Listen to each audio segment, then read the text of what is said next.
Narayanganj high school college কর্তৃক আয়োজিত online শ্রেণী কার্যক্রমের আজকে ক্লাসে ষষ্ঠ শ্রেণীর প্রিয় শিক্ষার্থীকে স্বাগত জানাই। আমি তোমাদের সাথে আছি মোহাম্মদ মহসিন সরকার। আজকে আমি তোমাদের বাংলাদেশের বিশ্ব পরিচয়ের আমরা এর আগে দুটো ক্লাসে দেখেছিলাম আমাদের যে বাংলাদেশ বিশ্ব পরিচয়ের যে প্রথম অধ্যায় যে বাংলাদেশের ইতিহাস সেগুলো নিয়ে আলোচনা করেছিলাম। আমরা প্রথমে কাজ দিয়েছিলাম আমাদের মুক্তিযুদ্ধের কারণ, আমাদের যে জাতীয় স্মৃতিসৌধ সাভার আর যে 7টি স্মৃতিস্তম্ভ ফলক আছে সেই 7টি স্মৃতিস্তম্ভ ফলক কিসের প্রতি বহন করছে সেগুলো নিয়ে আমরা আলোচনা করেছিলাম এবং তোমাদের বলেছিলাম ভাষায় লিখতে। আর পরবর্তীতে আসলে আমরা যে গোপাল ধর্মপাল যে পাল বংশের বা বাংলার শেষ স্বাধীন নবাবের পরিচয় পেয়েছিলাম, লাফন সেনের পরিচয় পেয়েছিলাম, সেই বিষয়গুলো নিয়ে কিন্তু আমরা কথা বলেছিলাম এবং বলেছিলাম প্রত্যেকটা পার্ট থেকে প্রত্যেকের 3-4 লাইন ধারণা রাখতে হবে বা বাসায় লিখে রাখবে, তাহলে কিন্তু বাংলাদেশের ইতিহাস সম্পর্কে তোমরা বলতে পারবে। হ্যাঁ, একটা ছিল প্রথম পার্টি ছিল আমাদের মুক্তিযুদ্ধ, আর প্রথম থেকে পরবর্তীতে বাংলাদেশের ইতিহাসের বিষয় নিয়ে আলোচনা করে এবং আমাদের যে বঙ্গর যে বঙ্গগৌরপুণ্ড যে সমতল যে বাংলা প্রদেশ ছিল, যে বলা হয় যে প্রাচীন বাংলার যে জনপদগুলো ছিল সেই জনপদগুলোর কিন্তু সংক্ষিপ্ত পরিচয় কিন্তু আমরা জেনেছিলাম।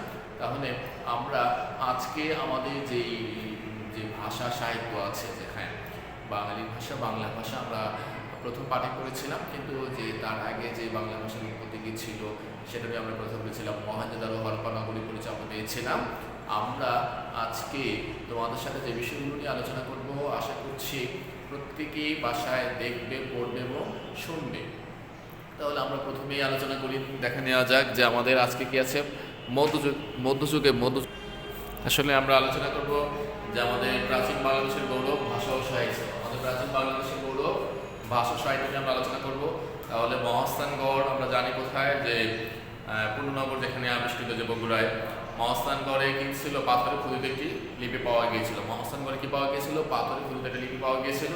সেই ব্রাহ্মী অক্ষরে লেখা লিপিটির সময়কাল খ্রিস্টপূর্ব হচ্ছে খ্রিস্ট জন্মের পূর্বে, যেটা 3য় শতক। পাল ও সেন যুগের শাসকরা কিন্তু নিজেরাও কিন্তু পণ্ডিত ছিলেন। পাল ও সেন যুগের শাসকরা কিন্তু নিজেরাও পণ্ডিত ছিলেন এবং সাহিত্য চর্চা করতেন, তাদের সভাকবিও ছিলেন। তাহলে আমরা জানলাম যে মহাস্থানগড়, আর সেখানে পাথরে খোদিত একটা লিপি পাওয়া গিয়েছিল, সেই ব্রাহ্মী লিপি ছিল। ব্রাহ্মী লিপি খরস্থ লিপি আমরা যখন আরও বড় ক্লাসে যাবো যে ব্রাহ্মী লিপি কোথা থেকে লেখা হতো সেই বিষয়গুলো আমরা পাবো। তাহলে পাল যুগের তাম্রশাসনের বিধৃত প্রশস্তি অংশে সংস্কৃত ভাষা চর্চার শৈল্পিক মানসম্পন্ন কাব্য রচনার স্পষ্ট প্রমাণ পাওয়া যায়। কবি সন্ধ্যাকর নন্দীর রাম রচিত, কবির নাম হচ্ছে সন্ধ্যাকর নন্দী।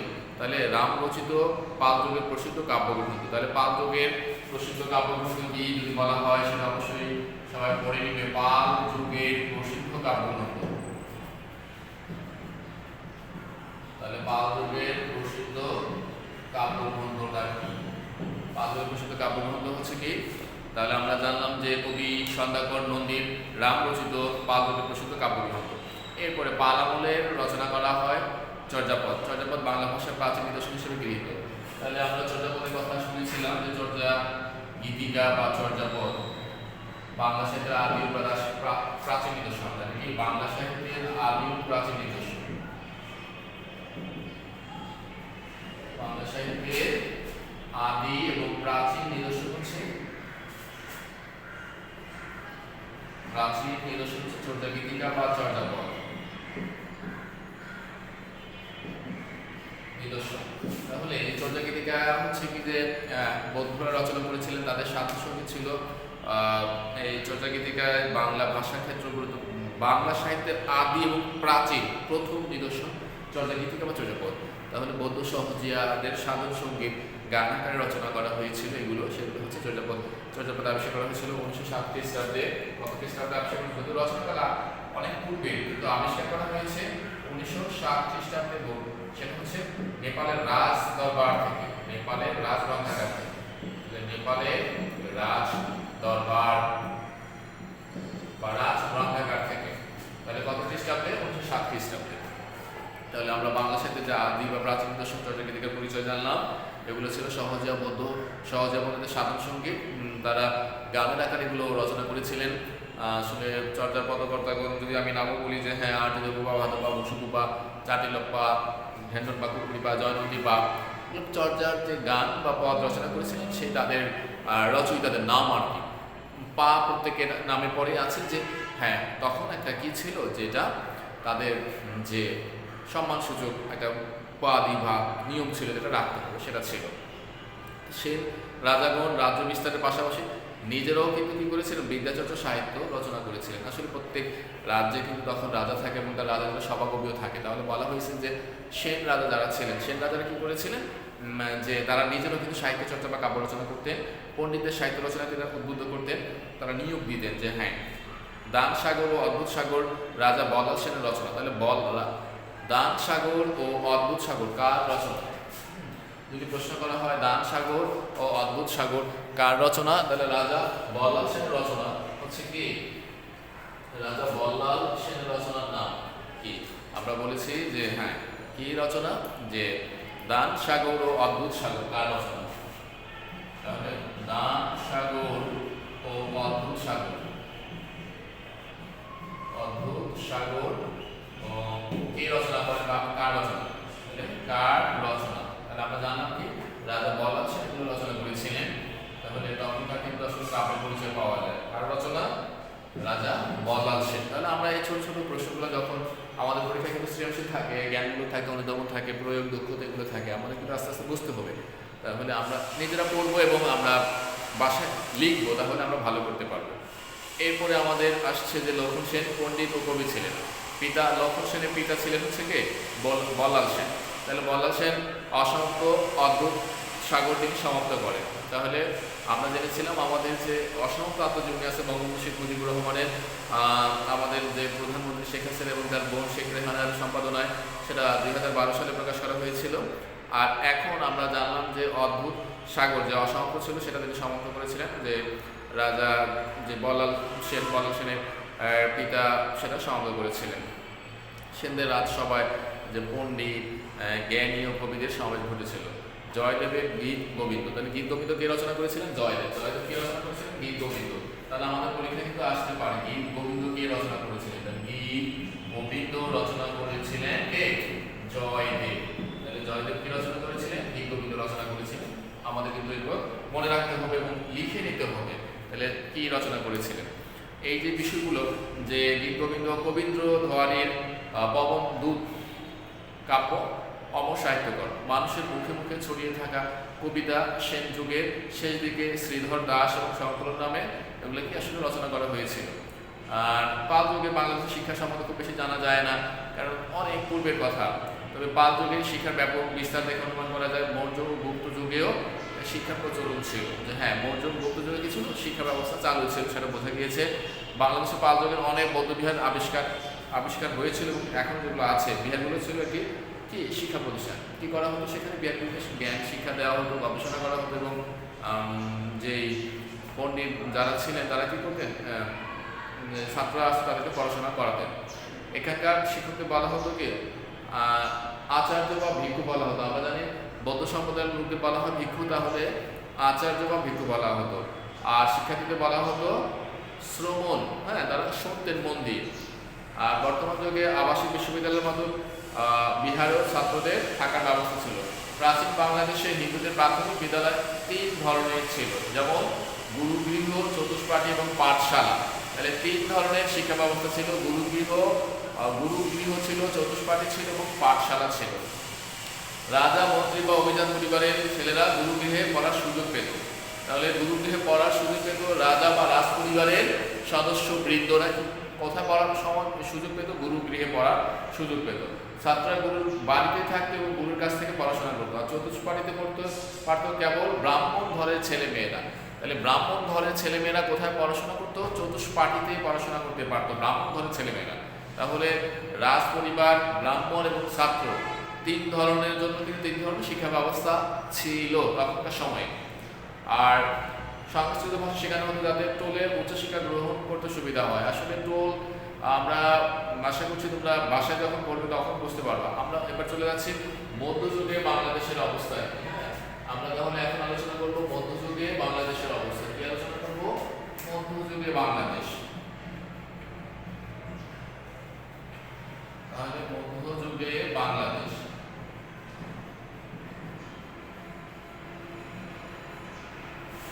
তাহলে আমরা আলোচনা করবো এখন মধ্যযুগে বাংলাদেশ তখনকার সময় কি ছিল। আসলে মধ্যযুগে বাংলাদেশে যে ব্যবস্থা ছিল যে হ্যাঁ ইতিহাস আশ্রিত বা ইতিহাস মিশ্রিত ব্যবস্থা ছিল, মুসলমানদের শাসন ক্ষমতা লাভ করা হয়েছিল। আমরা জেনেছিলাম যে 1204 খ্রিস্টাব্দে, কত খ্রিস্টাব্দে 1204 খ্রিস্টাব্দে ইকিরুদ্দিন মোহাম্মদ বখতিয়ার খলজি কি করেছিলেন, বাংলা জয় করেছিলেন এবং তিনি কিন্তু অশ্বরোহী মানে ঘোড়া ক্রেতা হিসেবে তিনি সেখানে গিয়ে কাকে পরাজিত করেছিলেন, ওই লক্ষণ সেনকে পরাজিত করেছিলেন এবং বাংলায় মুসলিম শাসন প্রতিষ্ঠা করেছিলেন। তখন থেকে কিন্তু মধ্যযুগ শুরু হয়েছিল এবং তুর্কি মুসলমান সেনাপতিরা পুরো বাংলাদেশ মুসলমান শাসন বিস্তার করেছিল, বাংলায় মুসলিম শাসন বিস্তার লাভ করেছিল। এর আগেই ভারতীয় মুসলমান শাসন প্রতিষ্ঠা হয়েছিল। দিল্লি ছিল তখনকার রাজধানী, তাহলে তখনকার রাজধানী ছিল 1204 খ্রিস্টাব্দে ছিল কি, দিল্লি ছিল তখনকার রাজধানী ছিল। দিল্লি সুলতানদের পাঠানো সেনাপতিরা বাংলাদেশের কোনো অংশ শাসন করতে থাকেন। দিল্লির সেনাপতিরা কি করতেন, যেহেতু রাজধানী ছিল দিল্লি, সেখান থেকে সেনাপতিরা বাংলাদেশে পাঠাতেন। তারা কি করতেন, সেনাপতিরা বাংলাদেশ শাসন করতেন। জয় করা অংশে প্রশাসকের দায়িত্ব পান তারা। দিল্লি থেকে বাংলাদেশের দূরত্ব অনেক, যোগাযোগ ব্যবস্থা ভালো ছিল না। ধ্বংসপথে ভরা দেশে দিল্লি সুলতানের অধীনে প্রশাসক হয়ে না থেকে স্বাধীনভাবে শাসন পরিচালনার ইচ্ছায় শাসকরা দিল্লি সুলতানের বিরুদ্ধে স্বাধীনতা ঘোষণা করে। তাহলে দিল্লি সুলতানের বিরুদ্ধে স্বাধীনতা ঘোষণা করে, তাহলে বুঝতে হবে যে আসলে যারা বাংলায় ছিলেন, বাংলা থেকে যারা দিল্লি থেকে যারা বাংলায় শাসন করতে আসতেন, তখন বাংলার অবস্থা কিন্তু ভালো ছিল না, যাতায়াত রাস্তাঘাট যোগাযোগ ব্যবস্থাও ভালো ছিল না। তখন তারা কি করেছিল যে হ্যাঁ আমরা স্বাধীন হতে চাই, স্বাধীনতা ঘোষণা করেছিল। তাহলে এ খবর দিল্লিতে গেলে বিদ্রোহ দমন করার জন্য সৈন্য পাঠানো হয়। এভাবে কখনো পরাজয় কখনো জয়ের মধ্যে দিয়ে চলতে থাকে।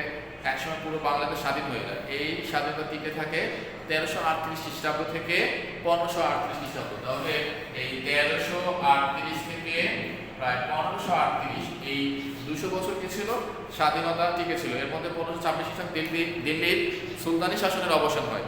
দিল্লির সুলতানি শাসনের অবসান হয় কত খ্রিস্টাব্দে, 1526 খ্রিস্টাব্দে।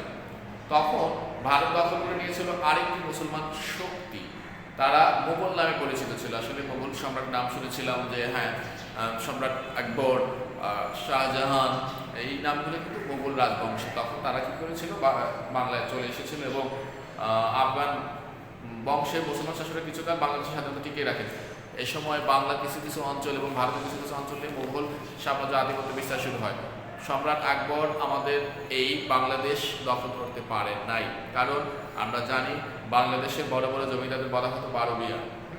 এই বারবিয়ারা একজোট হয়ে মোগলদের হাত থেকে বাংলাদেশকে কি করেছিলেন, টিকিয়ে রাখার চেষ্টা করেছিলেন।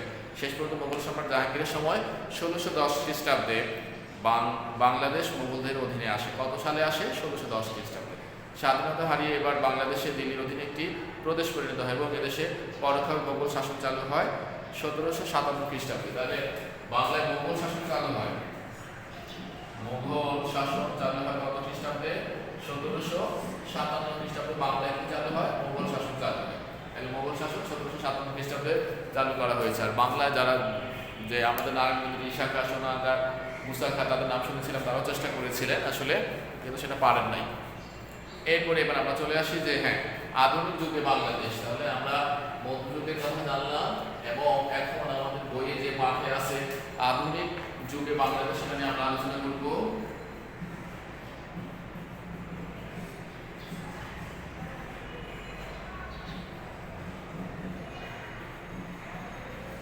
আধুনিক যুগে বাংলাদেশের অবস্থা কি ছিল, যে বাংলাদেশ প্রাচীনকাল থেকে ভারত উপমহাদেশের অংশ ছিল।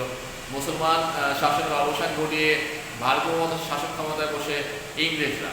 তাহলে মুসলমান শাসনের অবসান বসিয়ে ভারত উপমহাদেশে শাসন করতে থাকে কারা, ইংরেজরা। আসলে আমরা শুনেছিলাম যে হ্যাঁ কথায় আছে ব্রিটিশরা বা ইংলিশরা সারা বিশ্ব শাসন করেছিল, তারই একটি অংশ। হ্যাঁ এই ইংরেজরা কি করেছে, মুঘল যুগ থেকে ইউরোপের বণিক গোষ্ঠী উপমহাদেশে ছিল বাণিজ্য করতে। তাহলে ইংরেজ বণিকগণ একসময় সুযোগ পেয়ে ভারত উপমহাদেশে শাসন ক্ষমতা দখল করলো। তারা আসছিল ব্যবসা করতে বা বাণিজ্য করতে, তারা একসময় সুযোগ পেয়ে কি করে শাসন ক্ষমতা নিয়ে নেয়। ভারত উপমহাদেশে ইংরেজ শাসন চলে 1947 সাল পর্যন্ত এবং প্রায় 200 বছর, 1757 থেকে 1947, প্রায় 200 বছর আর কি, যদি 190 বছর। প্রথম 100 বছর শাসন করতে ইস্ট ইন্ডিয়া কোম্পানি নামে বণিক প্রতিষ্ঠান। এরপরে 100 বছর শাসন করে ইংল্যান্ডের রানী ভিক্টোরিয়া। রানীর পক্ষ থেকে ইংরেজ শাসকরা ভারত উপমহাদেশ শাসন করতেন। তাহলে রানী ভিক্টোরিয়া, ইংল্যান্ডের রানীর কথা বলা হয়েছে।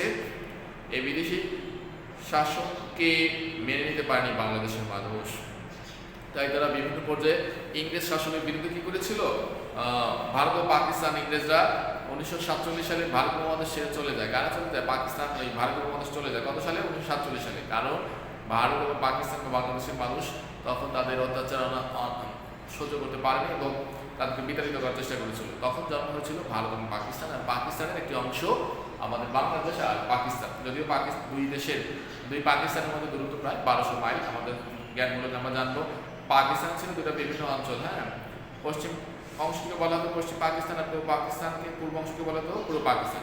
পাকিস্তানের শাসক ছিল পাকিস্তানের অবাঙালি শাসকের হাতে। হ্যাঁ, যে আমাদের যে বাংলাদেশ, তারা বাংলাদেশ শাসন করতো কারা? পাকিস্তানের। তারা নানাভাবে পূর্ব পাকিস্তানের মানুষের উপর অন্যায় অত্যাচার চালাতো।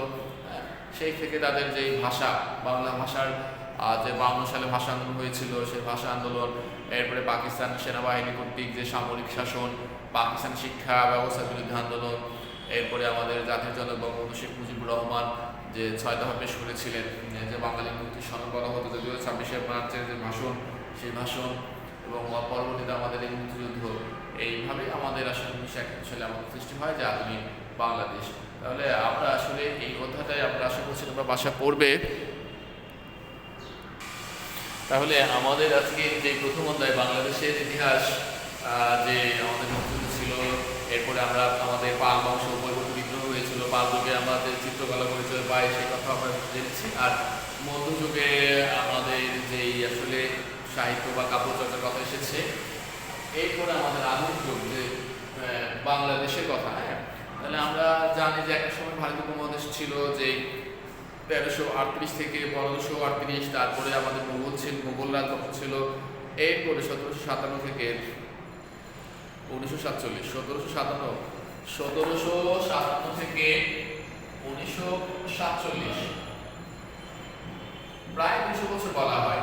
তাহলে এই ইংরেজরা আমাদের এদেশ শাসন করেছিল। হ্যাঁ, তাহলে এই ইংরেজরা এদের শাসন করেছিল, আর 1947 সালে ইংরেজরা আমাদের দেশ ছেড়ে চলে যায়।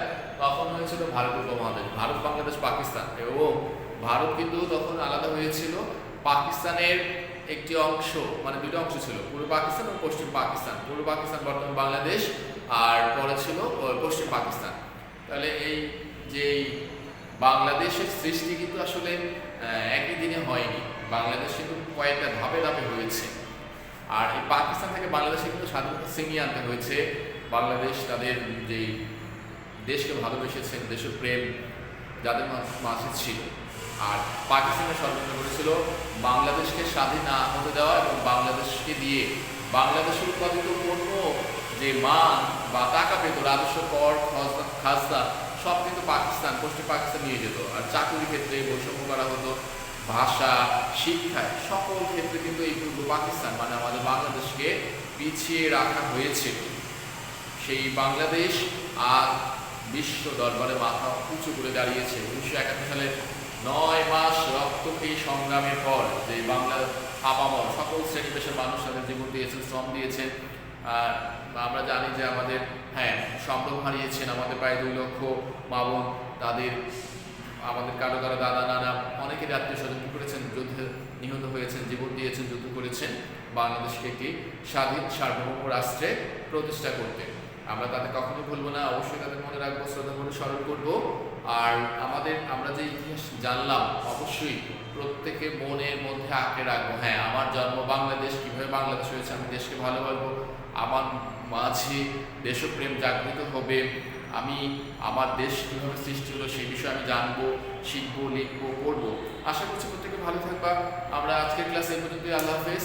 পরবর্তী ক্লাসে আমাদের আবার অন্য বিষয় নিয়ে আমরা আলোচনা করবো।